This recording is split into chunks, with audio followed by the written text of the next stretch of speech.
Souvent déjà, je t'avais croisé au théâtre, au concert, au musée, sur la 5e avenue. Chaque fois, mon cœur tressaillait, mais tu passais sans me voir. Mon apparence extérieure était certes tout autre. L'enfant craintive était devenue une femme du monde entourée d'adorateurs. Comment aurais-tu pu soupçonner en moi la timide jeune fille, entrevue dans la lumière nocturne de ta chambre à coucher? Parfois, l'un des hommes qui m'accompagnait te saluait. Tu répondais à son salut et posais les yeux sur moi.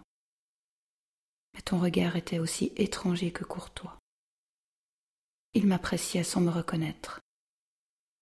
Il était loin de moi, atrocement loin. L'heure tant attendue arriva pourtant. Elle vint encore une fois, une dernière fois dans ma vie perdue. Elle vint encore une dernière fois dans ma vie perdue. C'était il y a 1 an, exactement. Le lendemain de ton anniversaire. Chose étrange, je n'avais cessé de penser à toi. Car cette date, je la célèbre toujours comme une fête. Sortie aux aurores, j'avais acheté les roses blanches que je te faisais parvenir tous les ans en souvenir d'un moment que tu avais oublié. L'après-midi, j'étais allée me promener à Central Park avec l'enfant, puis je l'avais emmené goûter. Le soir, nous étions allés voir une comédie musicale. J'ai passé la journée du lendemain avec l'ami que j'avais à cette époque, un jeune et riche industriel qui me comblait de cadeaux et m'idolâtrait. Après avoir assisté à un concert de jazz, nous avons retrouvé une joyeuse compagnie et soupé au restaurant. C'est là, parmi les rires et les paroles en l'air, que j'ai proposé de finir la soirée dans le dernier endroit à la mode. Tout le monde s'est rallié à mon idée. Une fois dans le nightclub, nous avons forcé sur le champagne. Et subitement, une joie des plus folles s'est emparée de moi. Une joie presque douloureuse, comme je n'en avais jamais connue. J'avais bu plus que de raison et ressentais le besoin irrésistible de danser, de me laisser emporter par ce tourbillon de folie. Soudain, quelque chose de froid et de brûlant s'est abattu sur mon cœur, et j'ai sursauté. Tu étais assis avec des amis à la table voisine. Tu me dévorais d'un regard d'admiration et de désir. Ce regard qui m'a toujours remué jusqu'au tréfonds de l'âme. J'ai frémi. Le verre que je levais a failli m'échapper des mains. J'ai frémi. Le verre que je levais a failli m'échapper des mains. Heureusement, mes compagnons n'ont rien vu de mon trouble, noyé par les rires et la musique. Ton regard de plus en plus ardent me plongeait dans un brasier. J'ignorais si tu m'avais enfin reconnue. Ou si tu me désirais comme une femme que tu n'aurais jamais prise dans tes bras, comme une autre, comme une inconnue. Le sang aux joues, je répondais distraitement à ceux qui étaient avec moi. Tu avais sans doute remarqué combien ton regard me bouleversait.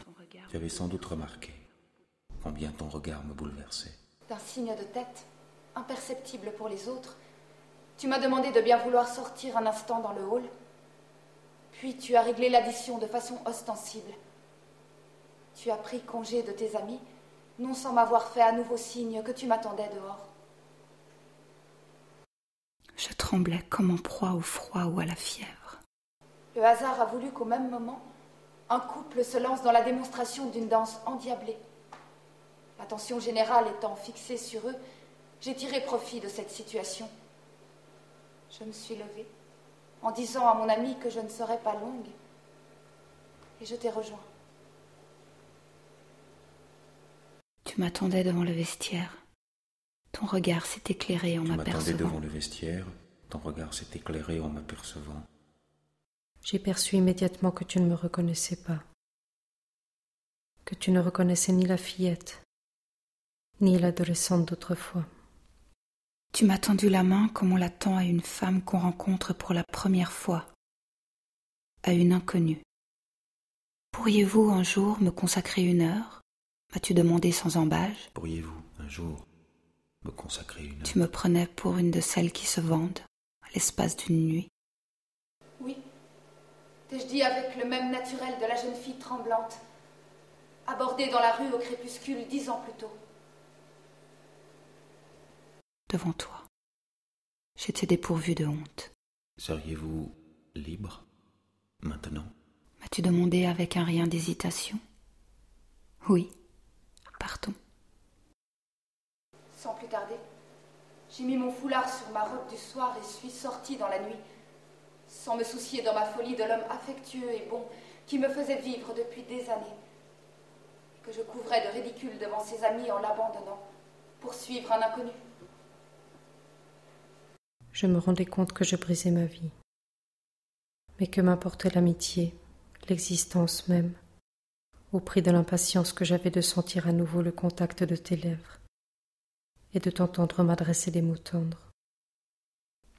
C'est ainsi que je t'ai aimé. Je peux le dire. C'est ainsi que je t'ai aimé. Maintenant que tout est consommé, Maintenant que tout est consommé, que tout est fini, que tout est fini. Et je crois que sur mon lit de mort, si tu m'appelais, si tu m'appelais, encore la force de me lever. Je trouverai encore la force de me lever pour aller te rejoindre. Nous avons filé chez toi. Il y avait eu fort peu de changements dans ta chambre où tout m'a adressé un salut familier. J'ai retrouvé le vase avec les roses, mes roses envoyées de la veille à l'occasion de ton anniversaire et en souvenir d'une femme que tu ne te rappelais pas, que tu ne reconnaissais pas, même maintenant qu'elle était près de toi, que ta main tenait la sienne et que tes lèvres mordaient les siennes. Tu m'as prise dans tes bras. J'ai passé à nouveau une nuit délicieuse avec toi. Mais même nue, tu ne m'as pas reconnue. Mais même nue, tu ne m'as pas reconnue.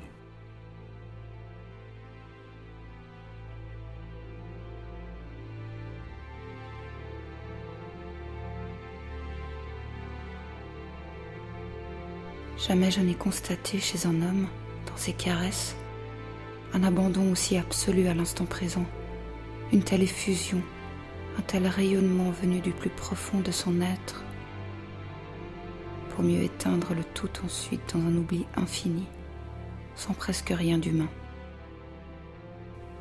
Et moi aussi, je m'oubliais. Qui étais-je dans l'obscurité, à tes côtés? L'ardente gamine de jadis, la mère de ton enfant, l'inconnu. Tout m'était si familier, déjà vécu pour moi, et cependant si frémissant d'une vie nouvelle, lors de cette nuit de passion. J'ai prié qu'elle ne prenne jamais fin. J'ai prié qu'elle ne prenne jamais fin. Mais le matin est arrivé. Nous nous sommes levés tard. Tu m'as invité à déjeuner avec toi. Nous avons bu du thé qu'on avait servi discrètement dans la salle à manger en parlant de choses et d'autres. Tu ne m'as demandé ni mon nom, ni mon adresse. Une fois de plus, je n'étais qu'une aventure, une femme anonyme, une heure de plaisir qui se volatilise dans la fumée de l'oubli.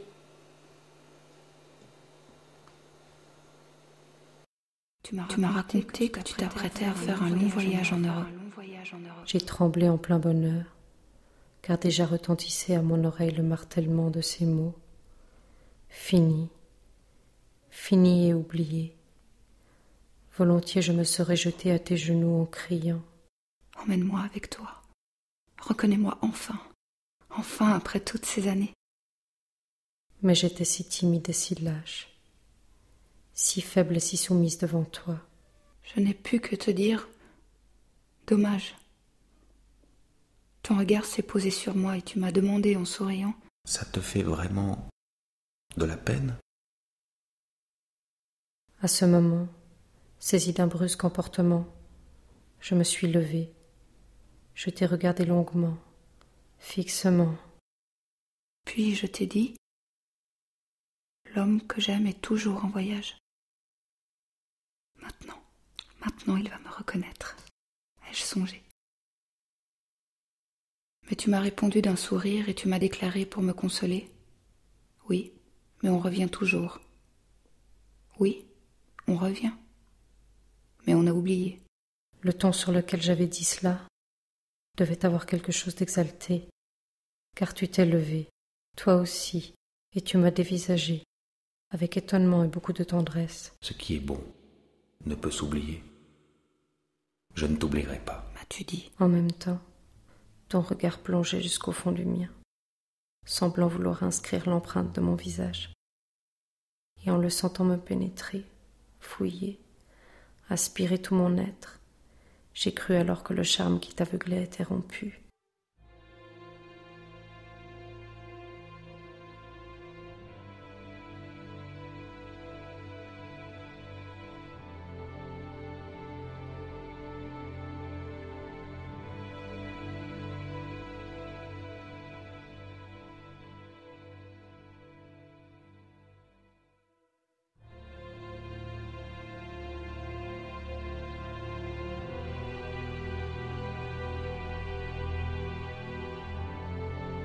Mais tu ne m'as pas reconnue.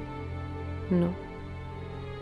Et à aucun moment, je ne t'ai été plus étrangère.